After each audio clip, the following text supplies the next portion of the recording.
ሰበር ዜና ህወሓት ብልጽግናን በግልጽ አስጠነቀቀ።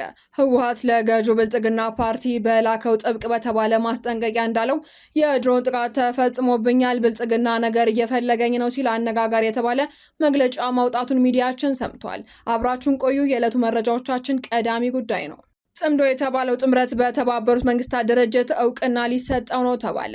ይህ የሆነውም ኤርትራ ጽምዶ ስለተባለው ጥምረት ለተባበሩት መንግስታት ድርጅት ዋና ጸሐፊ ይፋዊ ደብዳቤ መላኳን ተከትሎ ነው። ጽምዶ እንደተባለው አሸባሪ ሳይሆን ይህ ህዝባዊ ዘመቻ እምነትን መልሶ ለመገንባት፣ ማህበራዊ ትስስርን ወደ ነበረበት ለመመለስ ያለመ ነው ስትልም ኤርትራ አስታውቃለች።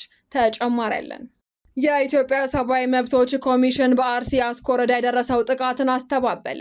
ኮሚሽኑ በአርሲ አሰኮ ወረዳ በደረሰው ጥቃት የሶስት ሲቪሎች ህይወት ብቻ ነው ያለፈው ሲል ቁጥራዊ መረጃውን ሐሰት ነው ብሎታል። ኮሚሽኑ በዚህ ጥቃት ቤተክርስቲያን ተቃጥሏል፣ መስጂድ ተዘርፏል ሲል አስታውቋል። ዝርዝር አለን። በአፋር ክልል ግንቦት 30 ቀን 2018 ዓ.ም ከፍተኛ የሆነ የሰደድ እሳት መከሰቱ ተገለጸ። በአፋር ክልል በርሃሌ ወረዳ ዳት ጋራ በጫካ ውስጥ በትላንትናው ዕለት ሰደድ እሳት መነሳቱን ወረዳው አስታውቋል። አደጋውን በንብረት ላይ ከፍተኛ የሆነ ውድመት አድርሷል ተብሏል።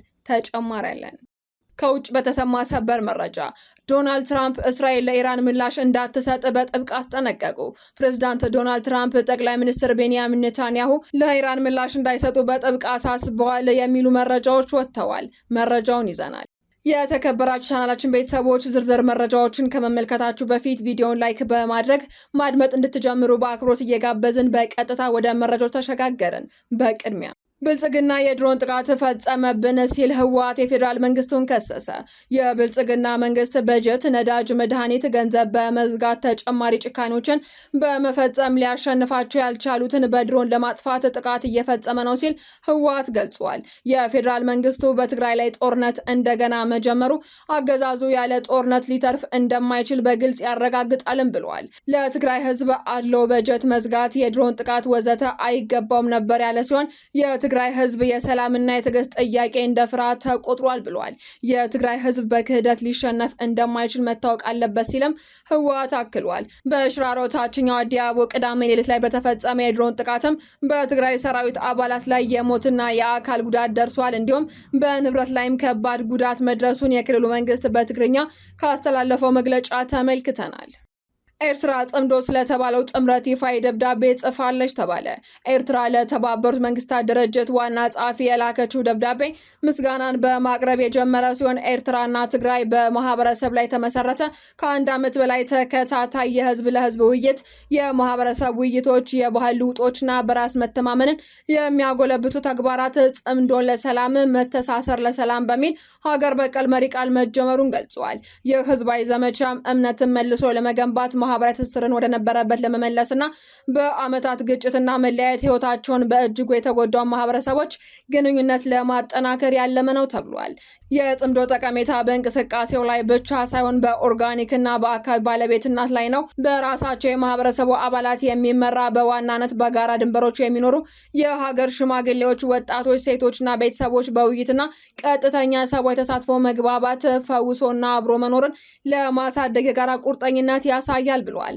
ውጥኑ የተባበሩት መንግስታት ሰላምን ለማስቀጠልና ህዝብን ያማከለ የሰላም ግንባታ የሚደገፍ መርሆችን ትርጉም ያለው ምሳሌ ይሰጣል ተብሏል። ለዚህም ማሳያ ይሆናል የተባለ ተጓዳኝ ቪዲዮ ከደብዳቤው ጋር አብሮ መላኩንም በደብዳቤው ላይ ተጠቅሷል። በተያያዘ ዜና የኤርትራው ፕሬዝዳንት ኢሳያስ አፈወርቂ ለ3 ቀናት ይፋ የስራ ጉብኝት ካይሮ ገብተዋል። የኤርትራው ፕሬዝዳንት ኢሳያስ አፈወርቂ ለ3 ቀናት የሚቆይ ይፋ የስራ ጉብኝት ለማድረግ ካይሮ የገቡ ሲሆን በልዑካን ቡድናቸው ውስጥም የውጭ ጉዳይ ሚኒስትሩ ኡስማን ሳልህ መካተታቸው ታውቋል።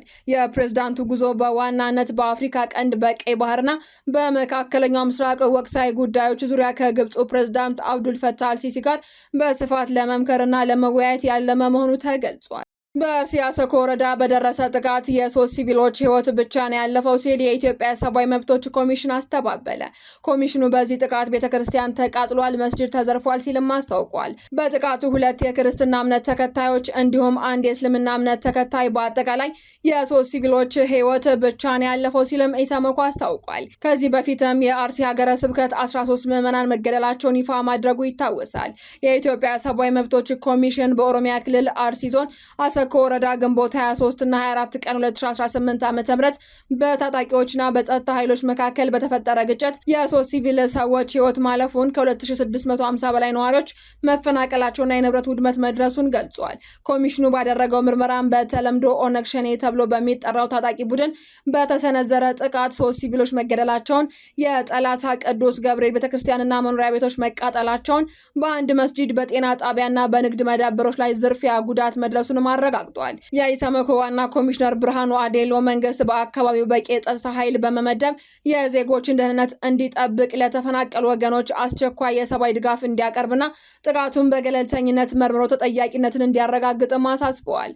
በተጨማሪም ጉዳዩን በማጋጋል ተጨማሪ ግጭት ከሚቀሰቅሱ ድርጊቶች ሁሉም አካላት እንዲታቀቡ ኮሚሽኑ ጥሪ አቅርቧል።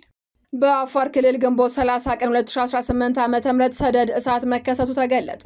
በአፋር ክልል በርሃሌ ወረዳ ዳት ጋራ በጫካ ውስጥ በትላንትናው ዕለት ሰደድ እሳት መነሳቱን ወረዳው አስታውቋል። በመሆኑም በአደጋው የሰው ሕይወት አለመጥፋቱን፣ ነገር ግን በንብረት ላይ ከፍተኛ ውድመት መድረሱን የአፋር ክልል ኮሚኒኬሽን ቢሮ ኃላፊ አቶ መሐመድ አሊ ተናግረዋል። አደጋው በንብረት ላይ ጉዳት ቢያደርስም በቁጥጥር ስር መዋሉንም ኃላፊው ጨምረው ገልጸዋል። በከተማው ልዩ ስሙ አሊ ናጂ በተሰኘ ቦታ በንብረት ላይ የውድመት ያስከተለው የእሳት አደጋ መድረሱን የሚያሳዩ መረጃዎችም ከስፍራው ወጥተዋል። ከቦታው በወጡ መረጃዎች መሰረትም አካባቢው በከፍተኛ ጭስ ታፍኖ የተስተዋለ ሲሆን በክልሉ ካለው ከፍተኛ ሙቀት ጋር በተያያዘ አደጋውን ለመቆጣጠር አስቸጋሪ ሆኖ እንደነበርም ኃላፊው ተናግረዋል። በመሆኑም ስለ አደጋው ማብራሪያ የሰጠው የአፋር ክልል ኮሚኒኬሽን ቢሮ ኃላፊ አደጋው ተከስቶ እንደነበር፣ የሰው ሕይወት ግን እንዳልጠፋ ገልጿል። የቢሮ ኃላፊ አቶ መሐመድ አሊ ሎጊያ ከተማ ውስጥ ነው የእሳት አደጋው የተከሰተው ብለዋል። በህብረተሰቡ ትብብርን በቁጥጥር ስር ማዋል ተችሏል ነው ያሉት። በተለምዶ አሊ ናጂ ምግብ ቤት አጠገብ ባለው ቤት ነው አደጋው የተነሳው ያሉት ኃላፊው በአደጋውም ንብረት ላይ የደረሰው ውድመት መጠን መንስኤ ተጣርቶ ይፋ ይደረጋል ሲሉም ጠቁመዋል። ከውጭ በተሰማ ሰበር መረጃ እስራኤል ለኢራን ምላሽ እንዳትሰጥ ትራምፕ በጥብቅ አስጠነቀቁ። ፕሬዝዳንት ዶናልድ ትራምፕ ጠቅላይ ሚኒስትር ቤንያሚን ኔታንያሁ ለኢራን ምላሽ እንዳይሰጡ በጥብቅ አሳስበዋል የሚሉ መረጃዎች ወጥተዋል። በርካታ የአሜሪካ ሚዲያዎች አክሲዮንን ጨምሮ የእስራኤሉ ቻናል 12 ትራምፕ ኔታንያሁ አጸፋዊ ምላሽ እንዳይሰጡ ነግሯቸዋል የሚል ጽሑፍ ይዘው ወጥተዋል። የአክሲዮን ዘጋቢ እንዳለውም ትራምፕ በቋሚነት ጦርነቱን ለመቋጨት የሚያስችል ስምምነት ላይ ለመድረስ መቃረባቸውን አስታውቀዋል ሲል በኤክስ ገጻቸው ላይ ይፋ አድርጓል። ይህም ትራምፕ የድርድር ሂደቱ እንዲታገድባቸው አለመፈለጋቸውን ያሳያል ተብሏል። ትራምፕ የኢራኖች ጥቃት ማንም ላይ ጉዳት አላደረሰም፣ እስራኤል ምላሽ ትሰጣለች የሚል እምነት የለኝም ብለዋል ነው የተባለው። አክሲዮን እንዳስነበበውም ትራምፕ እስራኤል ጥቃት ከሰነዘረች ጦርነቱ ልክ እንዳለፉት 47 ዓመታት ወይንም 3000 ዓመታት ሆኖ ይቀጥላል ብለዋል። ኢራን በምዕራባዊ የአገሪቱ ክፍል ያለውን የአየር ክልሏን መዝጋቷ ተሰምቷል። ዜናዎቻችን አበቃን። በሰላም ቆዩን።